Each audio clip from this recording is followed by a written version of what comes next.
2008 मुंबई दहशतगर्दाना हमले को आज 10 साल मुकम्मल हो गए हैं। दहशतगर्दाना हमले के महलूकीन को खराज अकीदत पेश किया जा रहा है। 26 नवंबर 2008 को मुंबई शहर पर दहशतगर्दों ने हमला कर दिया था। वीटी स्टेशन, ताज होटल समेत कई जगहों पर एक साथ हमला किया गया था। इस हमले में 166 अफराद मारे गए थे और 300 से ज्यादा अफराद जख्मी हो गए थे। इस हमले में जिंदा पकड़े गए पाकिस्तानी दहशतगर्द अजमल कसाब को फांसी दी जा चुकी है। इतने साल गुजरने के बाद भी पाकिस्तान आज तक इस हमले की जिम्मेदारी लेने को तैयार नहीं है। मुंबई में देर रात से 26/11 हमले की बरसी के मद्देनजर सिक्योरिटी सख्त कर दी गई है। पुलिस एहलकार मुसाफिरों और गाड़ियों की चेकिंग करते हुए भी नजर आए। मुंबई में पुलिस इंतजामिया की जानिब से 26/11 हमले के शहीदों को खराज अकीदत पेश किया गया।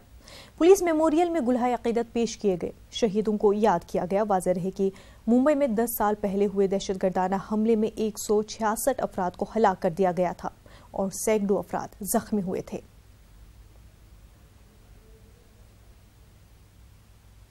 मुख्तार अब्बास नकवी ने 26/11 के दहशतगर्दाना हमले के बारे में क्या कुछ कहा, ये सुनते हैं।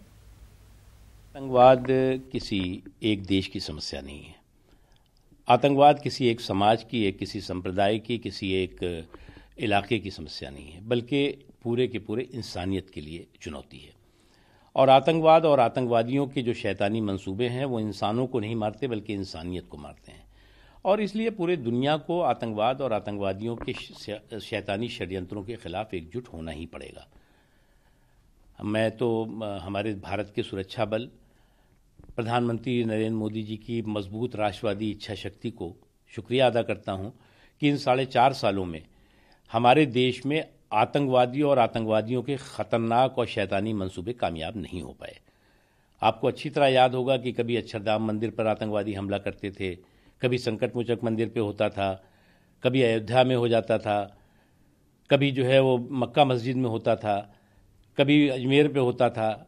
तो ये तमाम तरह के, और कोई ऐसा शहर, कोई ऐसा इलाका नहीं बचा था जहां हर महीने आतंकवादी और आतंकवादी जो शैतानी हरकतें हैं वो अपने खूनी खेल को न खेलती हों।